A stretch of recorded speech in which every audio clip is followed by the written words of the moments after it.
अर्धसैनिक बल के लिए वर्ष 2018 में निकाली गई भर्ती में नियुक्ति को लेकर 4 मार्च से नागपुर में प्रतिभागी आंदोलन कर रहे हैं।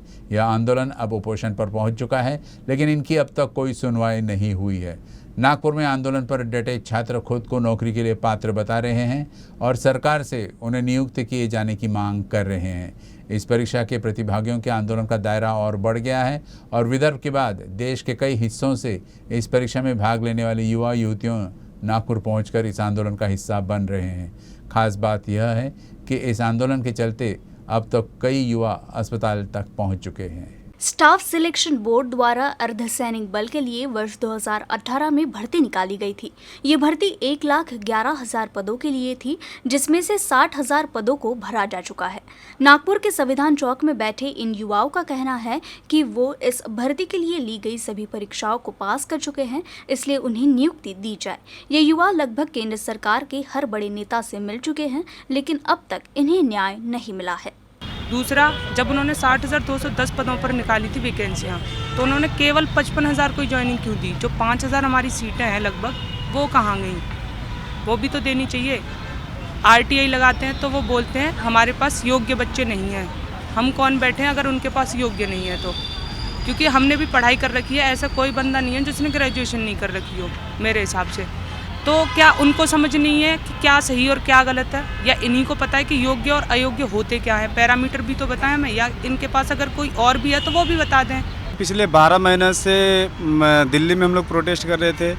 जब वहाँ से हम लोग को सुनवाई नहीं मिला तो यहाँ पर सभी पहुँचे कि ताकि हम हर एक स्टेट में ये कर सके। स्टार्टिंग नागपुर से हुआ, कुछ दिन के बाद सभी राज्य में होंगे सर। और सर हम लोग 12 महीने के दरमियान में ऐसा एक भी मिनिस्टर और भारत के एक भी ऐसा सांसद नहीं है जिनके पास नहीं गए। सभी से हम लोग ने न्याय मांगा। जब हम लोग का अब आखिरी समय आया कि हम लोग ये लोग नहीं सुनेंगे, तभी हमारा कदम उठा के हम लोग अब हमारा उपोषण करेंगे। हाल ही में सेना ने इन बच्चों को इस भर्ती के लिए अयोग्य घोषित कर दिया है, लेकिन ये बच्चे इस तर्क को खारिज कर रहे हैं और अंतिम सांस तक नौकरी के लिए लड़ाई लड़ने की मूड में हैं। 1.5 वर्षाची भरती प्रोसेस जी कंप्लीट व्हायची असते त्या भरतीला 3 वर्ष लागली कोरोना काळामुळे। आणि या 3 वर्षामध्ये आम्ही सर्वांचे ओव्हरेज झालं आमचं। पुढच्या कोणत्याही भरतीला आम्ही पात्र नाही आहोत आणि जे पोरं जॉईनिंगला जातात ते ट्रेनिंगमधून पळून येतात। आणि दुसरी गोष्ट, या 3 वर्षाच्या कालामध्ये जे पोरांना जॉईनिंग लेटर आलेलं आहे ते पोरं अगोदर दुसरीकडे कुठेतरी फॉर्म भरले असतात, त्यामुळे ते कुठेतरी अगोदर नोकरी लागलेले असतात। आणि काही जणांना की नाही मनासारखी पोस्ट न भेटल्यामुळे ते पोरं काही जॉइनिंग सुद्धा करत नाही। अशा प्रकारे सर्व मिळून 25,000 कमीत कमी त्या भरतीमध्ये जागा रिकाम्या आहेत। अपनी नियुक्ति को लेकर ये युवा पहले दिल्ली के जंतर मंतर और अब नागपुर में आंदोलन कर रही हैं। बीते 31 दिनों से ये संविधान चौक पर आमरण उपोषण पर बैठे हैं। इस दौरान 25 अधिक प्रतिभागियों को तबीयत बिगड़ने के चलते अस्पताल में भर्ती कराया जा चुका है। 2 अब भी भर्ती है। शनिवार को ही एक प्रतिभागी की अचानक तबीयत बिगड़ने के बाद अस्पताल ले जाना पड़ा। इस आंदोलन में कई लड़कियां भी शामिल है, जिन्हें हर दिन कई तरह की समस्याओं से दो चार होना पड़ रहा है।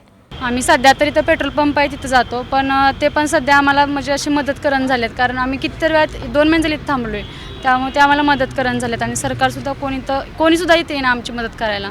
पाण्याची आम्ही सोय इथून करतो, बाकी मग काहीच नाही। मग आणि आंघोळ नाहीच आता काही, आम्ही 15-15, 20 दिवस आंघोळ करत नाही। आम्ही इथंच आहे, इतकं ऊन पडतं तरी सुद्धा आम्ही आंघोळी सोयीच नाही आम्हाला इथं कुठं। मग इथं 5-10 रुपये देऊन जावं लागतं, पण आमच्याकडे इतकं पैसे सुद्धा नाहीत की आता आम्ही पैसे देऊन आंघोळ करावी। 20-20 रुपये 30-30 रुपये घेतात इथं लोक। आणि इथं मुलींना तर आमचं सोडा, पण या अंशनवाल्या मुलींचा तर खूप प्रॉब्लेम येतो। रस्ता क्रॉस करून तिकडे जावं लागतं, मग एक टाईम तिथं पाणी असतं नसतं पाणी, मग त्यांना खूप प्रॉब्लेम येतो आणि त्यांना इथून उचलून न्यावं लागतं काही जणींना तिकडं, आणि इथं काही सोय केलेली नाही अजून कोणीच। नागपुर में इन दिनों भीषण गर्मी पड़ रही है, फिर भी ये बच्चे एक पेंडॉल के नीचे चिलचिलाती गर्मी से लड़ते हुए अपनी आवाज़ को बुलंद कर रही हैं। इस दौरान वो लगातार अपनी बात सरकार तक पहुंचाने का प्रयास कर रही हैं। इन बच्चों की मांग संसद तक उठी, लेकिन अब तक कोई समाधान नहीं निकला है। धीरे धीरे ये आंदोलन बढ़ रहा है और देश के कई भागों से इस परीक्षा के प्रतिभागी नागपुर पहुँच रहे हैं।